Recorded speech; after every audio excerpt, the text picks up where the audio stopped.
Bueno, para el retiro de hoy he escogido un texto del capítulo 10 de San Lucas. Lucas 10, versículos del 38 al 42. O lo que es lo mismo, cuando Jesús es recibido en Betania por Marta y María. Precisamente porque en el Seminario Mayor de Toledo este año, el lema de curso, María ha escogido la mejor parte, gira en torno a este texto. Por eso es un texto que yo creo que nos puede ayudar mucho. Así que primero lo leemos y luego ya hacemos la lección divina, lo vamos desmenuzando. Cuando iban de camino, Jesús entró en una aldea y una mujer por nombre Marta lo recibió en su casa. Tenía ella una hermana llamada María, que sentada a los pies del Señor escuchaba su palabra. En cambio, Marta estaba dispersa con el ajetreo del servicio y presentándose dijo: Señor, ¿no te importa que mi hermana me haya dejado sola para servir? Entonces dile que me ayude. Pero el Señor le respondió así: Marta, Marta, te preocupas y te desasosiegas por demasiadas cosas. Solo se necesita una, pues María eligió la mejor parte de la que no será privada. Bueno, es una escena bastante conocida, pero yo creo que hay que contextualizarla para entender bien qué significa este pasaje del Evangelio. Porque pensad que yo cuando estudiaba Biblia siempre nos decían que no existe un texto sin su contexto. Y muchas veces el Señor no simplemente, se lo digo a los alumnos, nos habla a través de las palabras del Evangelio en la materialidad de lo que Él dice, sino que es muy importante ver cuándo lo dice. Y en concreto el pasaje de Marta y María se coloca entre la parábola del buen samaritano y la enseñanza del Padre Nuestro.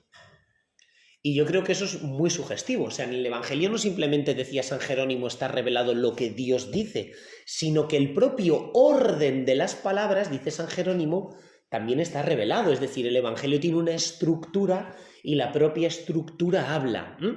Entonces, muy curioso porque siempre, y esto viene, pues, por ejemplo, desde San Gregorio Magno, que en los Moralia in Job, pues ya comenta este texto, dice que Marta y María son una especie de alegoría de la vida activa y de la vida contemplativa, y de cómo ambas van de la mano.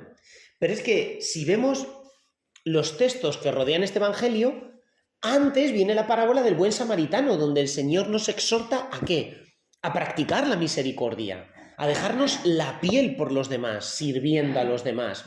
Hace poquito escuchaba una homilía preciosa predicada por el padre Christopher Harley, sacerdote nuestro de la diócesis de Toledo, que toda su vida la está dedicando a la misión y lleva ya 40 años de sacerdote, donde precisamente hablaba de la dedicación a los pobres y de cómo los pobres le han enseñado todo. Bueno, aquí lo tenemos, la parábola del buen samaritano, es decir, la caridad que se hace vida, la caridad que actúa, la caridad que es operante.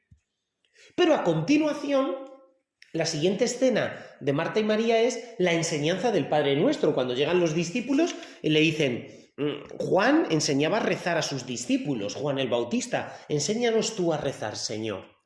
Entonces, justo después de ese pasaje viene la enseñanza del Padre Nuestro, por lo tanto, la enseñanza de Jesús sobre la oración.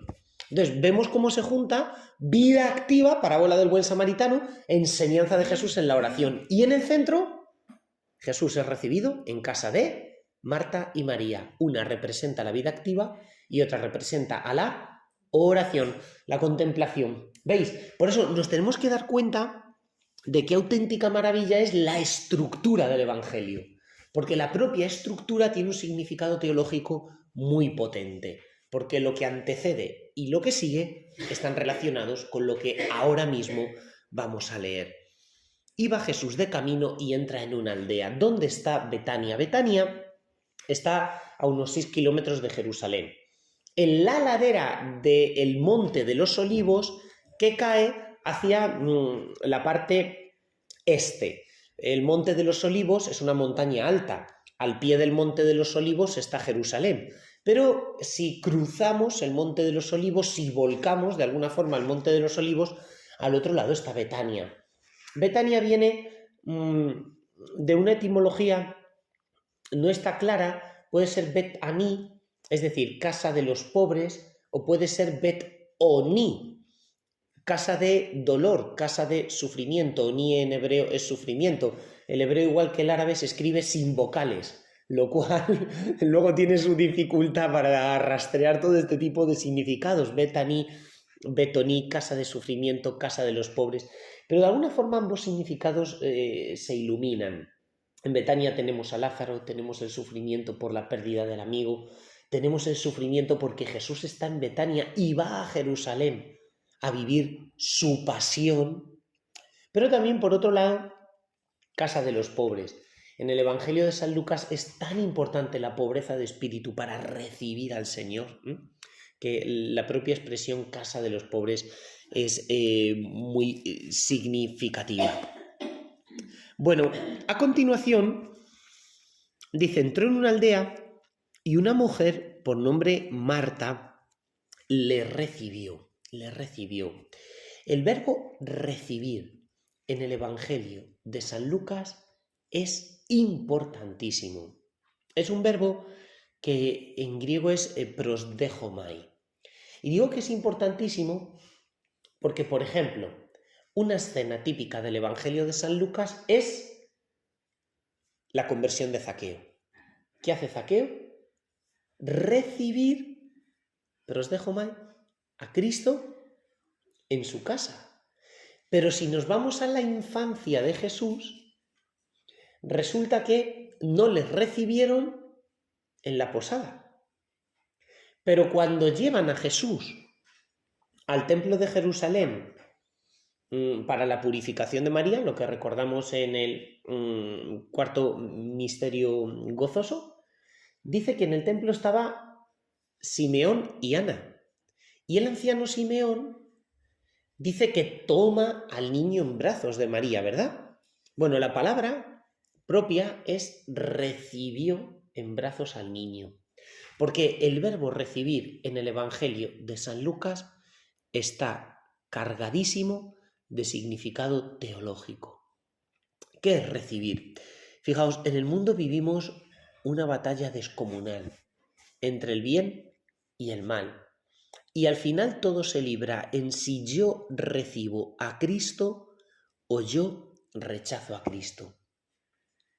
Y aquellos que reciben a Cristo, no importa cómo ellos estén, porque en el caso de Zaqueo era publicano, que eso ya significaba ser rico, y en aquella época encima era jefe de publicanos, os podéis imaginar, rico entre los ricos, no importa cómo uno esté, el Señor viene para entrar, quedarse y sanar y curar el corazón herido. Por tanto, ¿qué significa recibir a Cristo? Dejar que entre en la vida, que entre en la casa, dejar que absolutamente Él lo sea todo para nosotros. La acogida. O sea, el Señor está llamando a la puerta, en todo momento, en cada circunstancia de nuestra vida. Ayer hablaba con una mujer que llevaba ya años convertida, con un montón de gracias, de experiencias espirituales de Dios, pero hizo un retiro hace escasamente un mes y me comentó precisamente eso, cómo ese retiro, ella pensaba que lo había vivido todo, se volvía a encontrar con Dios ahí. O sea, Dios siempre está llamando a la puerta. Nunca tenemos que dar por descontado, yo ya lo tengo todo, yo ya he vivido todo tipo de experiencias espirituales, Dios ya no tiene nada con lo que sorprenderme, como si Dios hubiera gastado ya en mí toda su munición. No, para nada, para nada.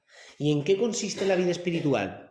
En recibir a Cristo y dejarle entrar en tu casa. Este es el lenguaje de la familiaridad. O sea, mucha gente se piensa que la fe es simplemente creer en Dios, ¿no? Y divide el mundo entre yo soy creyente y yo no soy creyente. No.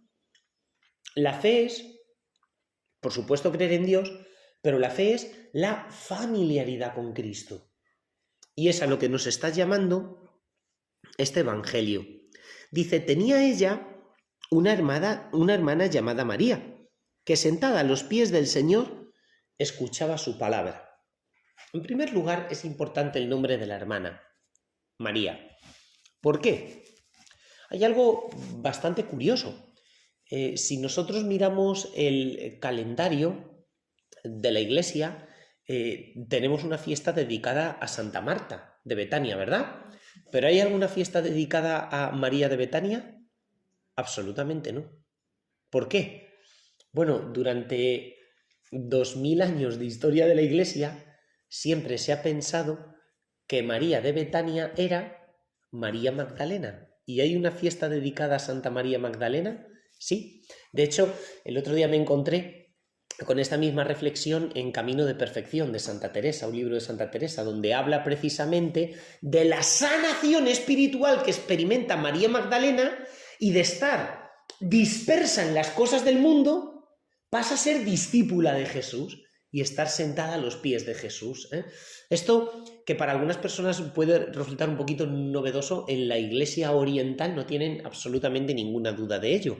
Pero es más, la beata Ana Catalina Emmerich, que tuvo un montón de visiones sobre la vida de Jesús, asegura que María de Betania y María Magdalena es la misma.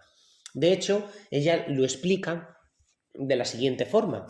María de Betania pues tuvo un momento en su vida, como por desgracia sucede en la vida de tantos jóvenes y adolescentes, que se rebota de todo, quiere vivir la vida, una experiencia de hijo pródigo con toda su fortuna, porque era una familia acomodada, una familia noble, una familia con dinero, y se fue a vivir a Magdala, Migdal en hebreo. Hoy día se conoce bastante bien porque desde el año 2007 se ha desenterrado todo y se ha descubierto que es una ciudad rica, próspera. De hecho, hasta la fundación de Tiberíades, en el mar de Galilea, Magdala era la ciudad más próspera. Las temperaturas pues bastante cómodas de Magdala hacen que fuera el lugar preferido por la nobleza de la época para tener un chalet, vivir cómodamente, lujosamente y una vida bastante tranquila y regalada. De hecho, el rey Agripa funda Tiberias al lado de Magdala para que la nobleza romana de aquella época pudiera tener, digamos, sus chalés de vacaciones, su pequeño resort donde estar tranquilamente. Y dicen que María Magdalena se dedicó a una vida mundana, una vida no especialmente pecaminosa en el sentido que a veces se ha interpretado, pero es una vida de completa disipación. Una vida donde lo único que importaba eran las fiestas, el estar bien posicionado en la sociedad, el relacionarte, una vida de boato, una vida completamente llevada por las modas. Bueno, podíamos ver un poquito lo que es la vida de hoy día, tanta gente celebrity que le suelen llamar, ¿no? Bueno, pues ahí tenemos. Se encuentra con Cristo. Y siempre el encuentro con Cristo lleva consigo la sanación espiritual. ¿Por qué? Porque donde está el amor del Señor, dejan de brillar otros amores. El amor del Señor y su luz es tan fuerte que es capaz de camuflar cualquier estrella. Si nosotros salimos ahora mismo al claustro, hace un sol espléndido esta mañana, radiante. ¿Están las estrellas?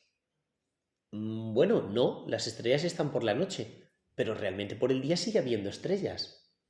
El cielo tiene estrellas, pero ¿por qué no se ven? Porque el sol brilla mucho. Así es el amor de Cristo. O sea, cuando Cristo entra al alma, la sana, porque el amor del Señor es tan potente que polariza la vida y dejan de brillar las pequeñas estrellas que antes capturaban nuestra atención. San Juan de la Cruz, en el Cántico Espiritual, en la subida al Monte Carmelo, lo describe con las palabras más bonitas que yo he encontrado al respecto. Dice, era menester para olvidar un amor, una inflamación de un amor mayor, que es el amor del esposo. O sea, para olvidar otros amores, los amores de las cosas de la tierra, es necesario una inflamación de un amor mayor. Y este amor es el amor del esposo. Pues en esta frase se resume la experiencia de María de Betania o María la Magdalena. Para olvidar los otros amores que llenaban cada rincón de su cabeza, era menester una inflamación mayor, que es la del amor del esposo, el amor de Cristo, que te quiere, que te ama, y que el resto de amores que hasta ese momento has vivido son insípidos, no tienen sabor y no valen para nada, porque acabas de descubrir el amor de tu esposo. ¿A qué nos invita Dios esta mañana? A volver a descubrir el amor de nuestro esposo. A ponerme delante del sagrario y decir: Jesucristo, tú eres mi esposo y tú vienes a hacer feliz a esta alma chiquitita, a tu esposa. Y solo quiero tener ojos para ti, corazón para ti, amor para ti. Y punto. Es increíble. Y dice que estaba sentada a los pies. Muy importante el estar sentado a los pies. Ya sabéis que esto aparece también en los Hechos de los Apóstoles, capítulo 22, pero el estar sentado a los pies del Señor era la postura de los discípulos respecto a los rabinos. Por tanto, es una postura que indica la idea de discipulado. En aquella época no había pupitres, no había mesas, el rabino se ponía sentado en una cátedra generalmente y los discípulos a los pies del rabino, escribiendo, escuchando, generalmente memorizando la enseñanza. Bueno, pues ahí tenemos a María a los pies de Jesús, que es el empaparse de su palabra. Pero estar sentado en el Evangelio de San Lucas tiene también otro significado teológico pero que muy importante. Cuando rezamos laudes, la oración de la mañana de laudes tiene una parte que es el Benedictus o Cántico de Zacarías, que aparece al inicio del Evangelio de San Lucas, donde dice que Dios viene a iluminar a los que viven en tinieblas y en sombras de muerte. Bueno, recordad que estamos en el Evangelio de San Lucas. La traducción española dice que Dios viene a iluminar a los que viven en tinieblas y en sombras de muerte. Pero yo no sé si alguna vez cantan el Benedictus en latín. Dice sedent, aquellos que se sientan en tinieblas y en sombra de muerte. La traducción en latín es mucho mejor porque efectivamente en el original griego del Nuevo Testamento San Lucas no dice a los que viven en tinieblas, sino a los que se sientan en tinieblas. O sea, ¿qué viene Jesús? Literalmente a cambiarte de sitio, como un maestro que llega a la clase y dice: que estás mal sentado, cámbiate de sitio. Viene para que los que estamos sentados en tiniebla y en sombra de muerte, a partir de ahora estemos sentados en zona de luz. ¿Dónde está sentada ahora mismo María? Sentada a los pies de Jesús. Pero es más, cuando en el Evangelio de San Lucas aparece Jesús liberando a través de un exorcismo al endemoniado de Gerasa, dice que cuando la gente del pueblo llega donde está Jesús, a las afueras, y ven al que antes estaba endemoniado, curado, sanado, ¿dónde estaba el endemoniado? Se nos dice que estaba vestido. En la Biblia, el vestido exterior es signo de la dignidad interior, de la dignidad interior. Por eso Adán y Eva se dan cuenta que están desnudos en el Edén. Tremendo, ¿no? Se han perdido toda su dignidad. El estar vestido es la dignidad y por eso Dios les regala unos vestidos a Adán y Eva después del pecado. Es como querer amparar la dignidad que ellos mismos han perdido. Bueno, pues se nos dice que el endemoniado de Gerasa estaba vestido y sentado a los pies del Señor. En el Evangelio de San Lucas, entonces, estar sentado a los pies del Señor significa haber abandonado el poder de Satanás, en el caso del endemoniado de Gerasa, o en el caso del Cántico del Benedictus, al inicio del Evangelio, el Mesías viene para iluminar a los que se sientan en tiniebla y en sombra de muerte. O sea, pensad en la humanidad, pensad en la vida de María Magdalena. Estaba antes bajo el poder de Satanás, del demonio, como el endemoniado de Gerasa, y estaba sentada en tiniebla y en sombra de muerte. Y ahora, sentada a los pies de Jesús. O lo que es lo mismo, con el juicio recuperado, con la dignidad recobrada y, como diría el Benedictus, iluminada. Porque el Benedictus dice que Jesús es el sol que nace de lo alto. Bueno, pues en esta mañana el Señor viene también para arrancar de mi corazón tantas zonas de sombra, ¿verdad? Tanto poder de muerte. Dice la carta a los Romanos, dice el libro de la sabiduría, que con el pecado empezó en el mundo el imperio de la muerte. El imperio de la muerte, qué expresión tan fuerte. ¿Qué es un imperio? Lo que es capaz de subyugar, conquistar países, someter, ¿no? Tenemos ahora todo este problema de la guerra también en Europa. La ideología imperialista lleva a someter el imperio de la muerte. ¿Y quién nos libra de eso? El Señor. ¿Cuál es el imperio de la muerte, por ejemplo, en nuestro caso, dentro de una comunidad monástica? Pues un corazón que no está del todo dedicado al Señor. Un corazón que no arde en amor a Jesucristo al 100%, sino que es un corazón que está decaído. Un corazón que ha perdido su fuerza para amar. Un corazón que le faltan las vitaminas. Un corazón anémico. Y que el Señor quiere volver a poner a tono. Bueno, pues esta es la historia de María. Una historia preciosa de sanación interior y que le lleva a no querer escuchar ya otra cosa que no sea Cristo. ¿A qué cosas está atenta mi alma? ¿Hay en mí ese recogimiento que me está ayudando a vivir de mi esposo?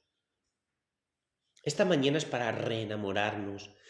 Yo no os pediría quizá que pensarais mucho qué cosas están cautivando mi corazón, qué cosas no me hacen libre, que en general ya las solemos saber, no somos principiantes ni es la primera vez que recibimos este tipo de charlas. Yo os diría más bien mirar al sagrario, mirar a Jesucristo y renovar nuestro amor esponsal con Él, nuestra alianza de amor con Él. Dejad que vuelva a conquistar nuestro corazón, que diga, ven, que quiero ser tu luz, que quiero liberarte del dominio de la tiniebla y de la oscuridad, que igual que María Magdalena te quiero convertir de nuevo en mi esposa, quiero colocar ese anillo en tu mano. Es algo precioso. Pero a continuación tenemos problemas, porque se acerca Marta, ¿no? Marta, que además dice el Evangelio, estaba dispersa con el ajetreo del servicio. Fijaos cómo San Lucas es un narrador increíble, es probablemente el mejor escritor de todo el Nuevo Testamento. Escribe en un griego de gran calidad, maneja las palabras con soltura, es un gran literato. Dice, estaba dispersa con el ajetreo del servicio. San Lucas siempre pinta con las palabras, igual que el greco pinta con su pluma, entonces siempre es redundante, explicativo y quiere que quede claro. Por eso esta insistencia podía bastar con un María estaba dispersa. No, estaba dispersa con el ajetreo del servicio. Es decir, es la cantidad de cosas que tenemos que hacer. Y presentándose dijo, Señor, ¿no te importa que mi hermana me haya dejado sola para servir? Dile que me ayude. ¿Cuál es el problema de la actividad humana? Mirad, hay un libro muy bueno, yo no sé francés, lo voy a decir así, a lo vasto, Chautard se llama el autor, que se llama El alma de todo apostolado. Este libro es muy bonito porque es un libro que yo creo que comenta a la perfección este Evangelio. Fijaos que ahí se menciona mucho algo que dice Santo Tomás. Dice que el móvil que empuja el alma a la acción no es otro que el desbordamiento de la caridad interna. Primero lo digo así y luego lo explico. Dice Santo Tomás, propter abundantiam divini amoris, actúa el alma. Es decir, el alma actúa por desbordamiento del propio amor interior. Me explico. Ahora va la explicación. Hoy día vivimos en una sociedad que funciona a un ritmo frenético. Hace poco me juntaba con un hombre amante de la jardinería y que no es especialmente creyente y me decía, nuestra sociedad necesita disparar a los relojes. Y es verdad. O sea, vivimos dominados por la prisa. Dominados ya no solo por la prisa. En los últimos 4 años estamos viviendo una situación de incertidumbre política, económica, de estabilidad mundial, de paz, crisis y problemas de salud, como no habíamos vivido los últimos 50 años. O sea, si al mundo hoy día hay que colocarle un adjetivo, es incertidumbre.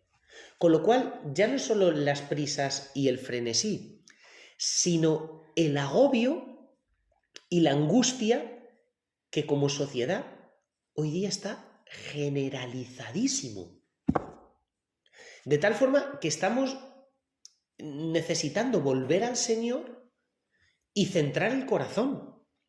María estaba dispersa. No es una sociedad dispersa por el ajetreo y la angustia. Entonces, ¿cómo plantear la acción? Porque claro, está claro que junto a la contemplación debemos llevar una vida también de acción. Muy sencillo. Fijaos, cuando la acción no brota del Señor, nos quema. Hoy día hay un síndrome que tratan mucho los psicólogos, que es el síndrome del trabajador quemado, que es cuando por el agobio, ¿no?, de las situaciones, el estrés, pues uno se quema. Y también lo podemos ver en la vida religiosa, en la vida consagrada, tantas personas que están quemadas pues porque me piden esto, me piden lo otro, me han cambiado, me han pedido, me han exigido por voto de obediencia hacer tal cosa, tal otra, y nos tendemos a quemar o nos están pidiendo muchas cosas, nos comparamos con otros que a lo mejor no tienen tantas cargas o tareas. Bueno, esto es terrible, el síndrome del trabajador quemado. ¿Por qué? Pues porque no enfocamos bien nuestro trabajo. Dice Santo Tomás de Aquino que el trabajo es un desbordamiento al exterior del amor que tenemos en el interior. O sea, el trabajo no es tengo que hacer esto, sino el amor de Cristo en mi corazón es tan grande, tan fuerte y me quema tanto que por desbordamiento interno del amor, eso me empuja a la acción. Por lo tanto, dicho con otras palabras, la acción brota de la contemplación. Y entonces entre contemplación y acción no puede haber oposición. Es absurdo, porque la acción brota, propter, como dice Santo Tomás, abundantiam divini amoris, por la abundancia del amor divino. Es así en los santos. O sea, las obras son el desbordamiento de la vida interna. ¿Dónde va a acudir la gente? La gente va a acudir donde tenga luz y calor, porque sufre y está en oscuridad. Entonces, brotará el apostolado de las almas que tengan luz y calor. Pero si las almas están frías y oscuras, la acción nos cansará porque no servirá para nada. La acción nos quemará. La acción nos frustrará. Vemos. Entonces, brota del desbordamiento interior. Pero atención, porque el Señor le responde: Marta, Marta, andas preocupada y desasosegada por demasiadas cosas. Solo una es importante. Aquí vemos también cómo San Lucas es un maestro de la narración. Opone muchas cosas a una sola. Y además emplea dos verbos. El verbo andar preocupado, merimnao, y el verbo estar desasosegado, zoribazo. Es muy curioso porque aquí rápidamente lo que nos surge a nosotros es qué significa estar preocupado o desasosegado, o sea, qué significa, qué situaciones son las que el Señor aquí está denunciando, el andar preocupado, el andar desasosegado. Muy sencillo. ¿Dónde aparecen en el Evangelio de San Lucas otra vez estos dos verbos? El verbo merimnao y el verbo zoribazo. ¿Dónde aparecen? Y entonces, allá donde aparezcan en el Evangelio, significará que esas son las cosas que preocupan o desasosiegan. ¿Han visto? ¿Qué argucia? Muy sencillo. Mateo 6:25. Andáis agobiados por la comida. Y aparecen otra vez estos dos verbos. Por tanto, ¿qué cosas nos desasosiegan? A la preocupación por lo material. Mientras que lo contrario de vivir desasosegado y preocupado es vivir del abandono. Vive del abandono. Descansa en Dios. Disfruta de Dios. Vivir del abandono y de la confianza. Siguiente. Agobio, Mateo 10:19, porque cuando me lleven al tribunal, ¿recordáis ese texto de Jesús? No preparéis vuestra defensa, cuando os persigan os lleven a los tribunales. En aquel momento el Espíritu Santo sugerirá lo que tenéis que decir. Por tanto, es muy curioso porque lo que nos agobia y desasosiega muchas veces es el preparar nuestra propia defensa, es decir, ¿seré yo capaz de afrontar las situaciones difíciles que tengo por delante? La situación del futuro de mi comunidad, la situación del futuro de esta otra hermana, la situación del futuro de mi familia. No sé, en mis circunstancias concretas se me presentan delante muchos retos y estos retos generalmente me ponen contra las cuerdas. Y pensar en el futuro agobia. ¿Por qué? Pues porque hay una necesidad humana básica de querer tenerlo todo bajo control. Y como estamos aferrados a eso, nos agobiamos. ¿Y a qué nos está invitando el Señor en Mateo 10:19? Vive tranquilo, vive del abandono, vive de la confianza. ¿Habéis visto alguna vez a un niño preocupado por su futuro? ¿Y nosotros comiéndonos la cabeza? ¿El Señor quiere que seamos niños o no? María está viviendo del amor de Jesús, embobada contemplando el rostro más bello del mundo, que es el rostro de Jesús, y disfrutando del cariño del Señor. Y nosotros preocupados de con qué me voy a vestir, de cuáles son los retos que tengo delante de mí. Por ejemplo, en Filipenses 4:6, donde de nuevo aparece el verbo merimnao, y San Pablo da un consejo que más bien parece un anticonsejo. No os preocupéis por nada. O sea, vosotros daríais a alguien este consejo. O sea, tú a alguien, no, mira, preocúpate de esto, preocúpate de lo otro, tú preocúpate de lo otro, sé consciente de esto, oye, las cosas claras, oye, no descuides esto, no descuides aquello. San Pablo, ¿qué dice? No os preocupéis por nada. Esto es tremendo. Y vuelve a aparecer este verbo que aparece en este Evangelio dedicado a Marta. Y San Pablo da a su comunidad de los filipenses el mismo consejo que Jesús le dio a Marta, con la misma palabra. ¿Por qué? Porque la comunidad de Filipos estaban agobiados, bajo persecución. Encima, San Pablo, su fundador, estaba en la cárcel. Con lo cual, la situación de precariedad era completa. Y dice, no os preocupes por nada.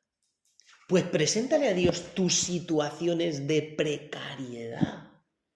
Lo que te agobia, lo que te angustia, ese futuro incierto. No os preocupéis por nada. Pero es que, y aquí viene la bomba de las bombas, en 1 Corintios 7:35, San Pablo habla de la virginidad consagrada. Habla de aquellas personas que le consagran al Señor todo el corazón, todo el ser. ¿Y sabéis lo que dice San Pablo? El célibe se preocupa de los asuntos del Señor. Por tanto, aquí llegamos al quid de la cuestión. ¿Cuáles deben ser mis preocupaciones? Las preocupaciones de Cristo. Que a mí me preocupe lo que al Señor le preocupa.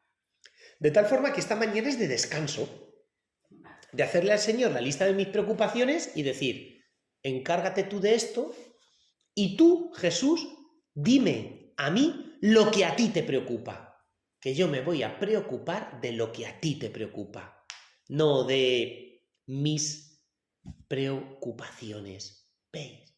Porque si la preocupación echa raíz en el corazón, ¿qué sucede? Pues mirad, el verbo merinao y el verbo zoribazo aparecen en la parábola de la semilla que cae en tierra. ¿Recordáis que hay una semilla que cae en tierra buena? Otra que cae en terreno pedregoso, otra que cae entre zarzas. Pues recordáis que la que cae entre zarzas dice que sí, rápidamente crece, echa raíz, pero que las zarzas terminan por ahogarla y se muere. Ahí aparece el verbo zoribazo. Y cuando Jesús explica las zarzas, ¿qué dice? Que las zarzas son las preocupaciones de la vida. ¿Alguna vez nos habíamos identificado con la semilla que cae entre zarzas? Porque es exactamente la misma patología o enfermedad espiritual que tiene Marta. Porque en el Evangelio se emplea la misma palabra para describir lo que le sucede a Marta que lo que le sucede a la semilla que cae entre zarzas. Mientras que la semilla que cae en tierra buena es la de María, que ha escogido la mejor parte y no será quitada. Pues hermanas, habéis escogido la mejor parte, que es estar delante del Señor. Por eso, pues aprovechad esta mañana de retiro, pues para leer, yo os diría, leer primero este Evangelio, luego hemos hecho un comentario del Evangelio palabra por palabra, ir viendo dónde el Señor ha puesto más luz o situaciones de las cuales Él ahora mismo en mi vida me está iluminando, pero sobre todo yo creo que tiene que ser una mañana para pensar poco y ahora que viene el invierno calentar el corazón mucho. El gas y el gasoil está cada vez más caro y la electricidad, por la crisis energética, pero aquí lo que calienta el corazón es el amor, lo que calienta el corazón es el amor del corazón del Señor. Entonces yo creo que es mañana para colocarse delante del sagrario y decir, Señor, vuelve a reenamorar mi corazón como enamoraste el corazón de María, pero recordad, solo hay corazón enamorado cuando hay corazón sanado. Igual que el Señor sanó el corazón de María y quiere sanar el corazón de Marta, vamos a presentarle nuestro corazón herido por los amores del mundo, caso de María, y corazón de Marta por las preocupaciones, angustias, agobios y ansiedades, y dejar que el Señor con su amor sane y serene, regalándonos las dos cosas que más regala el Señor con la oración, que es el don de la paz interior y de la alegría interior, que son dos regalos que el mundo ni siquiera huele, ni siquiera sospecha y que nunca jamás podrá comprar. Gloria al Padre, al Hijo y al Espíritu Santo, como era en el principio, ahora y siempre, por los siglos de los siglos. Amén.